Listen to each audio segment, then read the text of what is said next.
Good evening and welcome to a brand new edition of News First Weekend, coming to you live from our Newsfirst studios in Colombo. Starting off with a story that came in a short while ago. Curfew has been imposed in the Negombo Police Division with immediate effect until 7 a.m. tomorrow. This was confirmed to News First by police media spokesperson SP Ruwan Gunasekara. Let's now take a look at the stories making headlines this evening. Chief Prelates informed the government to think about the safety of the students and request not to reopen schools tomorrow. පාසල් ආරම්භ කිරීමට සුදුසු වාතාවරණයක් තවම Tragic memories from the Easter Sunday terror attacks. Island-wide search operations underway. A house which was used as a training facility by the terrorists discovered. Over 25 to 30 IS terrorists still at large, President says to Reuters.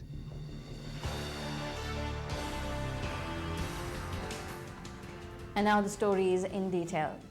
Drug kingpin and notorious underworld leader Marandre Madhu, who was deported from Dubai, has been taken into CID custody for further interrogation.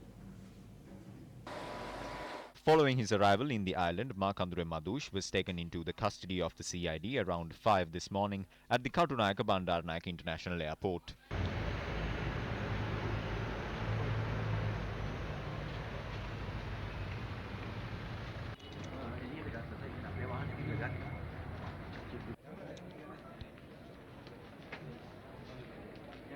Marandre Madhu has been accused of several murders, including the murder of former Southern Provincial Minister Danny Hithatia, drug trafficking as well as robbery and maintaining close ties with the LTTE. In addition, Marandre Madhu is accused of murdering 7 individuals, including underworld gang leader Samayan, by shooting a prison bus in Kalutara. We are interrogating him further on many other crimes. He is also connected to a shooting which took place on the 9th of May 2017, where a policeman and a female child was killed and several others were injured. Moreover, he is linked to a shooting which took place on the 27th of February 2017 at the Kalutara North Police Division, where a prison bus was shot at, resulting in the deaths of 2 prison officials and 5 inmates. Further, he is also linked to the murder of Shanta Kumara alias Kosmalli on the 7th of March 2018 in Angunakola Palace. Against such a backdrop, Marandre Madhu, who fled the country and lived a luxurious life in Dubai, was arrested on the 5th of February this year, along with a group of his associates, while celebrating his child's birthday at a hotel in Dubai. Among those arrested on the 5th of February, 30 apprehended individuals have already been deported to Sri Lanka thus far. Among those deported were Kanjipan Imran, who is accused of committing several crimes and a close associate of Marandre Madhu. Police stated that Kanjipan Imran is currently being questioned under the detention orders by the Colombo Crimes Division. Several other deportees have been imprisoned after being produced before the courts. Marandre Madhu, who was in the custody of Dubai police, had filed a case in court in Dubai against him being deported to Sri Lanka. He made this request, citing several reasons, including alleged death threats that he had received. On the 2nd of June 2015, he had travelled to Dubai.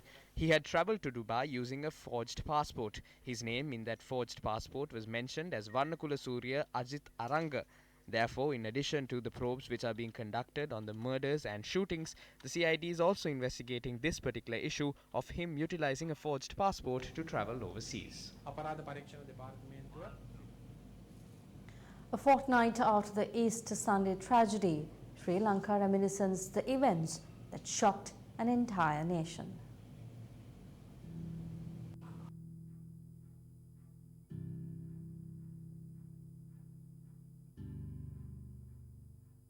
Negombo town was visibly grieving as white flags and banners had been put up in memory of all those who lost their lives. Even though the Katuapitiya St. Sebastian's Church has been fully cleaned now, the memories of the devotees who were victims of this heinous crime cannot be cleansed from the hearts of the whole nation.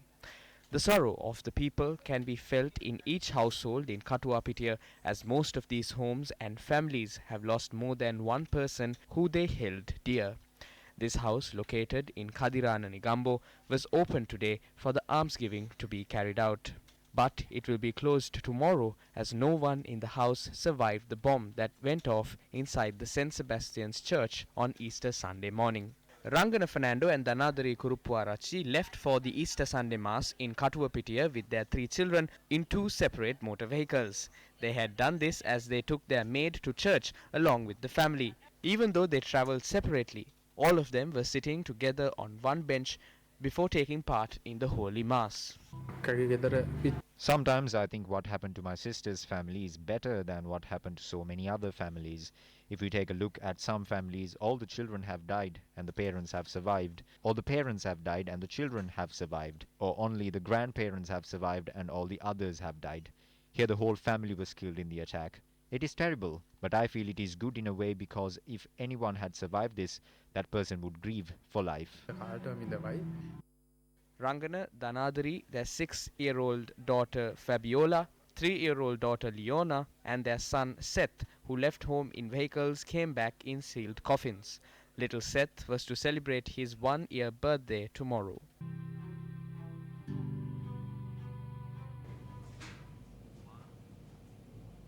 A media statement issued by the UNAOC says the High Representative for the United Nations Alliance of Civilizations, Miguel Moratinos, visited Sri Lanka on the 30th of April. This is the first visit by any high-level official to Sri Lanka since the heinous terrorist attacks on Easter Sunday. The press statement adds that in his meeting with President Maithripala Sirisena, the High Representative stressed that there is an urgent need to find an agreeable long-term solution to the problem of the asylum seekers and refugees in Sri Lanka to ensure their safety and well-being. The statement adds that some 1,600 refugees and asylum seekers, mainly Ahmadiyya Muslims, had been under attack in the wake of the Easter bombings. The High Representative also met with Prime Minister Ranil Wickremesinghe, Leader of the Opposition Mahinda Rajapaksa and several religious leaders. We now cross over to Newsfirst Chaturanga Hapwarachi for an analysis of this story. Chaturanga. Thank you, Arundhati. When taking a look at the news item that you just saw on your screens with regard to the UNAOC representative arriving in the country, if you take a simple analysis of what has happened, we can understand that a UN representative has arrived several days after the incident, the Easter Sunday attacks and the incidents that followed happened in our country, and after 2 weeks they have presented a report with regard to what was discussed and the steps that have been taken here in the country. Now the problem arises as to whether the United Nations, the powerful United Nations that has member countries, that almost all the countries in the world are member countries of the United Nations, whether they are standing by for the people of Sri Lanka or whether they are solely worried about the refugees that are in our country. Now at this moment we have to emphasize on the fact that we are not against these refugees in the country. We are not against the fact that we don't find fault with the refugees of our country, but we find fault with the fact that people have been brought to our country when the priority should be the security of the people who live in our country first. We have passed the situation where lots of lives have been lost when attention was not drawn to security in our country. We have passed 2 weeks since that incident had transpired. Now the importance, I think the general public and we as a media station stand by for the fact that security should be provided for the citizens of our nation. Now the United Nations AOC High Representative who was here has been talking to the President, the Prime Minister and the religious leaders as well. We find through the media release that have been sent to the media institutions following this visit that they are worried about 1,600 refugees who are in the country representing one particular community. Now becomes the problem. Why was there a hurry for a UNAOC member to come to Sri Lanka at the height of these incidents happening in our country to worry specifically about one group of refugees in our country, and why did they, after 1 week of that person going back to the UNAOC, why did they through a media release send it a week later? Second problem, where did these refugees come to Sri Lanka from? Where did they arrive here from? Were they forced on Sri Lanka by the United Nations itself, or did Sri Lanka with open arms, with arms wide open, accept these United Nations refugees in the country, these particular refugees representing one community in our country? What is Sri Lanka's policy when it comes to taking in refugees of this nature? Is there a policy when taking in refugees from Rohingya, for example, taking in refugees from other countries in the Middle East? Is there a policy when taking in maybe refugees from the African continent? What is the policy that Sri Lanka follows when accepting refugees of this nature? Our question, why are we accepting when the priority should be given to the security of the citizens of Sri Lanka? The priority is the fact that incidents have transpired in our country and priority should be given to the security situation in the country. As a media organization, we are highlighting the importance of providing security to the people of our country. We remember several days ago we heard media reports of several individuals belonging to a Turkish terrorist organization titled the FETO, who had arrived here in the country. We do not know whether they still remain in the country. We do not know whether they have left the country. We do not know the information pertaining to this. It is in this backdrop we are also talking about a group of refugees, 1,600 refugees who are in the country. Again, the question is the security of our own people, the people of our country. The United Nations, a group, as I mentioned, that is in almost all the countries in the world, the powerful United Nations organization can maybe take the refugees who are here in the country, if they are so worried about the security of these refugees who are in the country, can maybe take them and put them wherever they want. They have members all around the world. If that is the objective and if that is the priority of the United Nations, they can do so. But at the moment, the government of Sri Lanka and institutions, even like the United Nations, should give priority to the people of our country, the citizens of our country, and to the security of the said citizens. Arundhati, it's back to you. Thank you, Chaturanga, for bringing us that analysis. Moving on to other stories. Now, following are the views expressed on the current security situation of the country at a media briefing held at the Ministry of Defence today. On informing the relevant authorities and the relevant units based on information received has been done through this letter. Further investigations have been carried out about the information mentioned in the letter, and it was revealed through those investigations that the information mentioned in the letter are false. Therefore, I would like to inform the general public not to panic and not to be scared. බියක් ඇති කරගන්න කලබලයට පත් වෙන්න අවශ්‍ය නැති බව මේ වෙලාවේදී සියලු දෙනාටම දැනුම් දෙන්න කැමැති. මේ වන විට There are various rumors at this point. You get to hear about lorries loaded with bombs, explosions and murders. It is up to you to decide whether to believe these baseless information you receive or to believe the armed forces who defeated terrorism by sacrificing 30,000 lives. ආරක්ෂක අංශ කෙරෙහි විශ්වාසය තබා ගන්නවාද යන්න ඔබම තීරණය කරන්න. As per the current decision that the government schools will recommence tomorrow for students of middle school and upper schools. However, several groups including the Chief Prelates, Mahasangha and the school principals have expressed their displeasure over the decision. With the purpose of commencing schools for the second term tomorrow, special search operations were carried out in school premises since last Friday and continued even today based on the advice and instructions of heads of the Ministry of Education and Security Forces. Special search operations also took place around schools in Colombo today. We need to prioritize the security of children. That is why we are carrying out these search operations. We request from all not to leave your parked vehicles around schools when they reopen tomorrow. Due to the current situation, if we hear about a suspicious vehicle, we will be compelled to do a thorough search of the vehicle. Accordingly, F.R. Sedanayaka Mawatha, Ananda Kumaraswamy Mawatha, Dharmapala Mawatha and Maitland Place have been allocated as parking space for Royal College, Colombo. Sri Lanka Foundation Institute in Colombo 7 has been allocated for Thurston College, Colombo. Nandadasa, Kodaguru Mawatha, Sir Marcus Fernando Mawatha and the Lionel Wendt Arts Centre have been allocated as parking space for D.S. Senanayaka College. Perahara Mawatha in Colombo 3 and Stanley Jan's grounds have been named as parking space for Museus College. Sri Lanka Foundation Institute Road and BRC grounds in Colombo 4 have been allocated as parking space for Sirimava Bandanayaka Vidyalaya and Vishaka Vidyalaya respectively. White Park in Maradana has been allocated as parking space for Ananda College, Anand Balika Vidyalaya, Gautami Balika Vidyalaya, Clifton Balika Mahavidyalaya and Mahinda Vidyalaya. Dr. Vijayawardena Mawatha in Colombo 10 has been allocated for St. Joseph's College, Ashoka Vidyalaya and Mahabodhi Vidyalaya. Hyde Park grounds in Union Place has been allocated as parking space for school vans and vehicles of staff members of the Defence School. For schools in the Narahenpita Police Division, Shalika grounds in Narahenpitiya will be the parking area.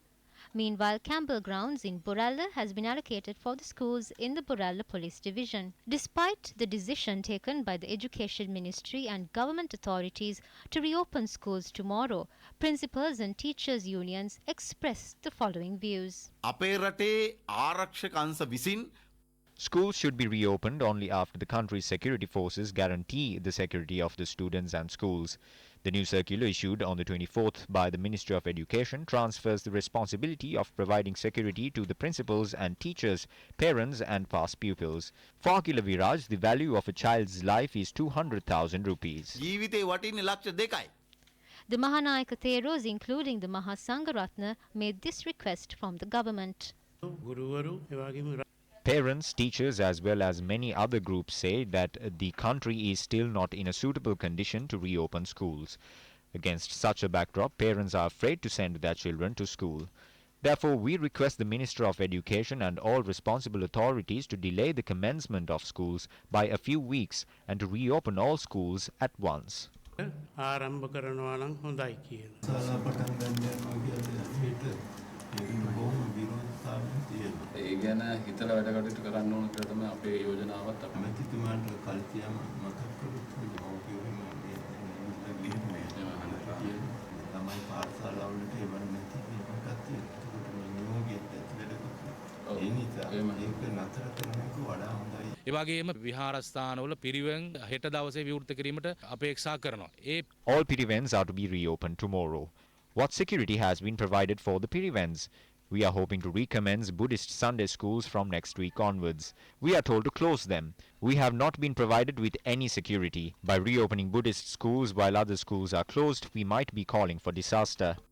විපත් වෙන්න පුළුවන්. Saudi අරාබියේ ඔවුන්ගේ පුරවැසියන් තමන්ගේ රටට ගෙන්නා ගැනීමට Saudi Arabia has advised its citizens to return to the country. The Australian government is currently in the process of recalling those employed at the Australian embassy in Sri Lanka back to their country. European countries and the USA are also recalling their citizens from Sri Lanka. That means they know something about the terrorism here. Against such a backdrop, we must reconsider opening of the schools on the 6th. දරුවන් 6 වෙනිදා පාසල් ආරම්භ කරලා යැවීමට තීරණය කිරීම මා හිතනවා තව වතාවක් හිතන්නට උවමනයි කියලා. එක පොලිස් නිලධාරියෙකුට pass If a single police officer can provide security to a school, then why do they need so many police officers to provide security to one parliamentarian, so many for a minister and even more for the Prime Minister and the President? Why cannot their security be provided by one officer when an entire school security can be handed over to one officer? Well, you can log on to our website www.newsfirst.lk and obtain more details about the vehicle parks that have been allocated for schools around Colombo. Meanwhile, the Church of Ceylon says that the decision pertaining to the reopening of schools that come under its purview, including St. Thomas's College, Mount Lavinia, Trinity College, Kandy, Ladies College, Colombo and Bishop's College, Colombo, have been handed over to the heads of those schools, its management and the security committee that has been set up at each school. It adds that the students of these schools have been informed by the respective schools in this regard. In news just in, the police media spokesperson says that a clash that took place between two groups in Porutoto area in Negombo has been brought completely under control by police. The media spokesperson added that the incident was sparked off when an argument broke out between a person in a three-wheeler and a pedestrian. Let me read that news item once again. The police media spokesman says that a clash that took place between two groups in the Porutoto area in Negombo has been brought completely under control by police. The media spokesperson added that the incident was sparked off when an argument broke out between a person in a three-wheeler and a pedestrian. Moving on, Newsfirst reported of two religious educational institutions opening in Sri Lanka without any approval. Meanwhile, there is criticism against Arabic schools that are operating in the country. Minister of Postal Services and Muslim Religious Affairs Abdul Halim recently revealed that at present approximately 317 Arabic schools operate island-wide. In most cases, these schools have been established through private members' motions with only parliamentary approval. According to this gazette, among the common objectives stated, prominence has been given to the creation of theologians to guide society through the principles of Sharia law. Is parliamentary approval sufficient to establish and operate such educational institutions in the country? These institutes operate under the purview of the Ministry of Muslim Affairs. These were operated in the form of religious affairs. This is a matter that prevailed since the previous regime. The Ministry of Muslim Affairs has already formulated approximately 90% of the provisions required by these regulations. There is a regulation that includes information as to what is taught in madrasas in Bangladesh. So after such an analysis, the Prime Minister and MP Mujibur Rahman are acting in this regard. Together with Muslim politicians, they are currently in the process of preparing a suitable environment which includes information of Islam and how it should be taught in a manner that suits the country. It is the request of the general public to completely take over such Islamic educational institutes by the Ministry of Education. There cannot be two rules in education. The complete education system is monitored through a government regulatory system. So these rules must also apply to madrasas and Islamic educational institutes. The police, security forces, or even the education ministry is not aware of what is taught in those schools. Therefore, we stress that if the Prime Minister made a decision, that decision is completely wrong.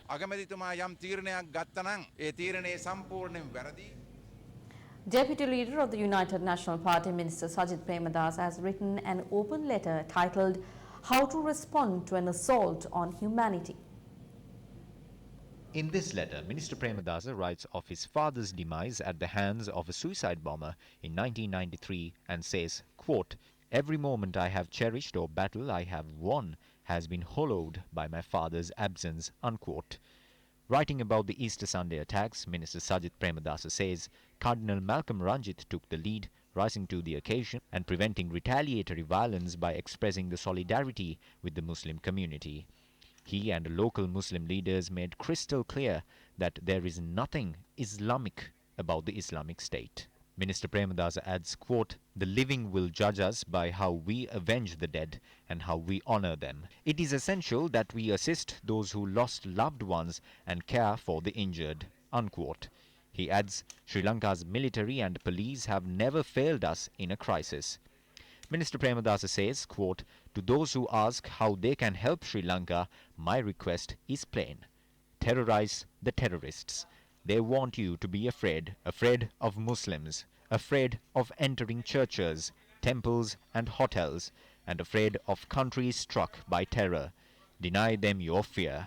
I call on the world to adopt a radical counter-terrorism doctrine to deter future attacks," unquote. Minister Premadasa concludes by saying, quote, "Together let us show these fanatics that an attack on any country is an attack on every country, that their brutality has no place in the civilized world, and that their dreams were doomed to die the instant they resorted to barbarism and mass murder," unquote. Security forces continue to conduct search operations island-wide. Several suspects were arrested while multiple weapons were seized in the process. One of the two houses in Kathankudi, Ollikulam, suspected to have been used for training and coordinating activities by those responsible for the Easter Sunday bombings, was inspected today. This discovery was based on information provided by an individual named Mohammed Abdul Rauf, who was arrested upon suspicion this morning.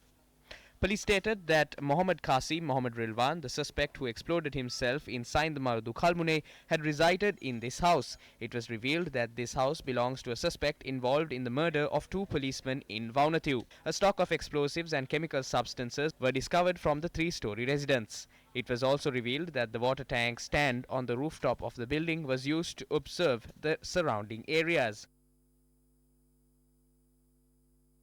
Security forces discovered 235 sharp blade knives during search operations in Dean Road, Kathankudi.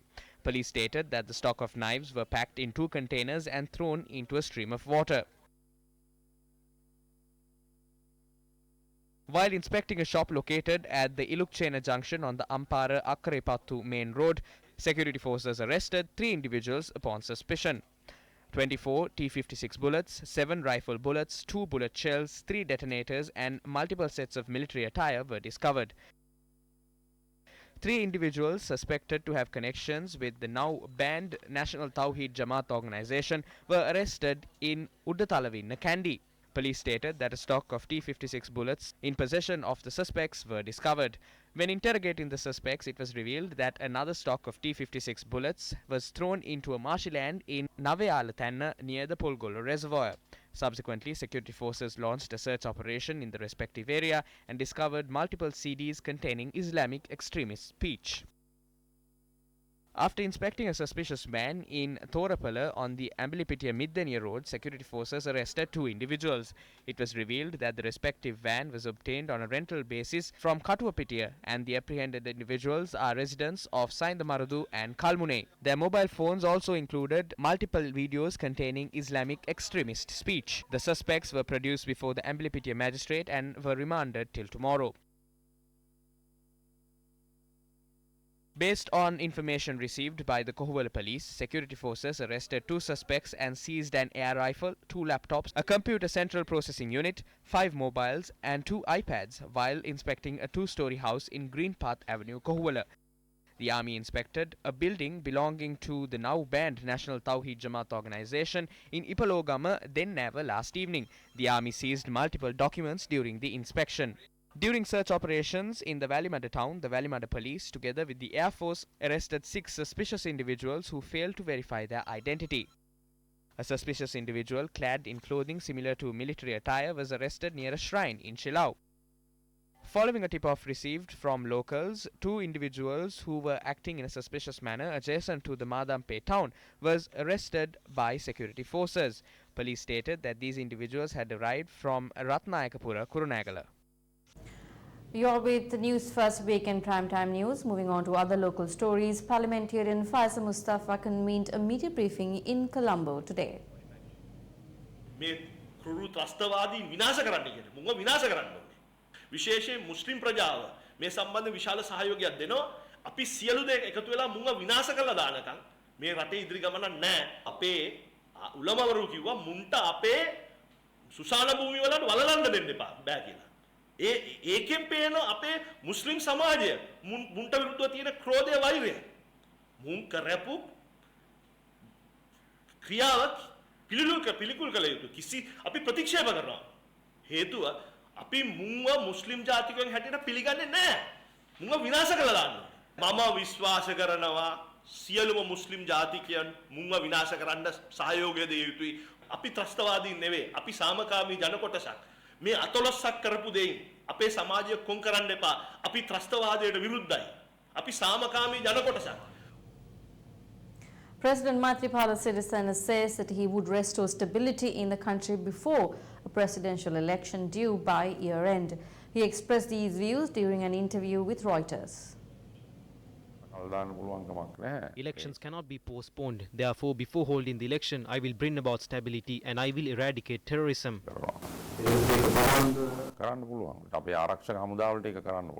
The head of the state expressed the following views regarding the terror group involved in the Easter Sunday terror attacks. According to the information we have, around 130 people are involved in this organization. Except the ones who were arrested and killed, there are around 25 to 30 suspects still at large.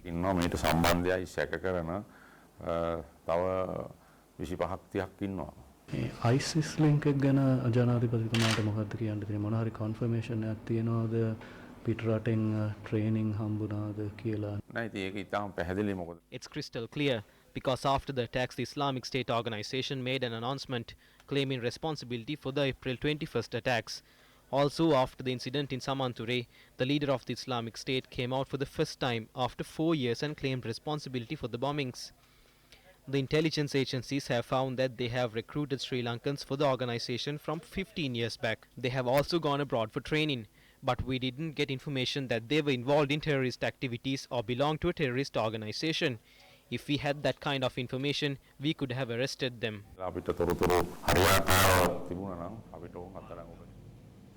Due to the prevailing situation in the country, Sunday services did not take place in many Roman Catholic churches today as well. A special Holy Mass took place at the Archbishop's house at 8 a.m. this morning.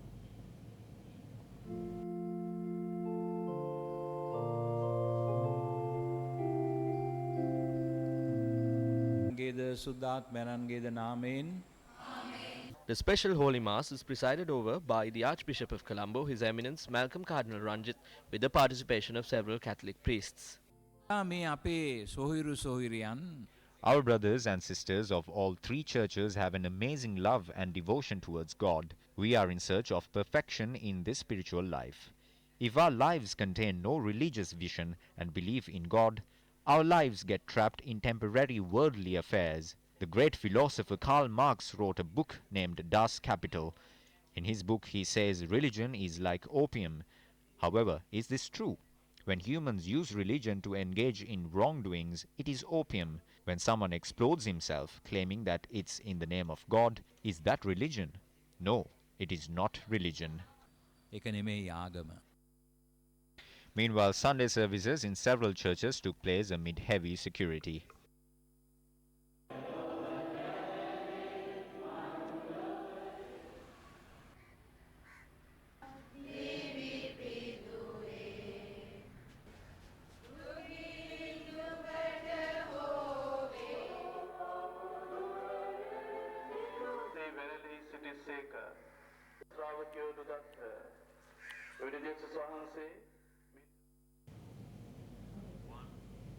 The funeral for the three young children of ASOS billionaire Anders and Astrid Paulson, who were killed in the Shangri-La hotel bombings on Easter Sunday, was held.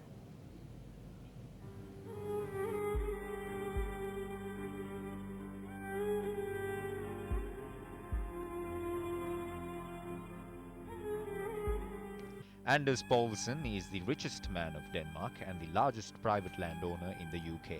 The fashion tycoon and Scotland's biggest individual landowner and his wife lost 3 of their 4 children in the serial bombings on Easter Sunday. Paulson's son Alfred and daughters Alma and Agnes were killed by the suicide bombers who hit the Shangri-La hotel in Colombo during the Easter attacks. His only surviving child was Astrid.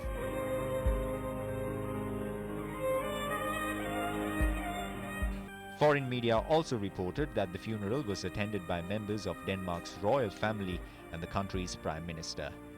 He and his wife had reportedly planned to leave much of their land to their children in hopes their progeny would continue their passion project for rewilding their land. The couple wanted to pass on their dreams of allowing the land to return to its natural state because they will not live to see the project through.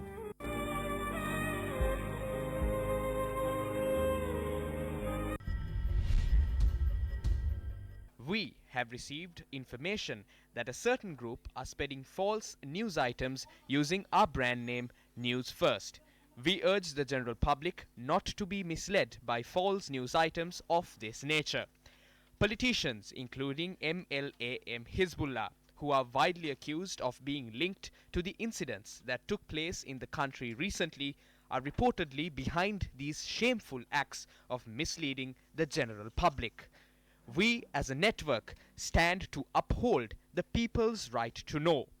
Our news reports are verified and accurate, and we stand by our reporting and its accuracy.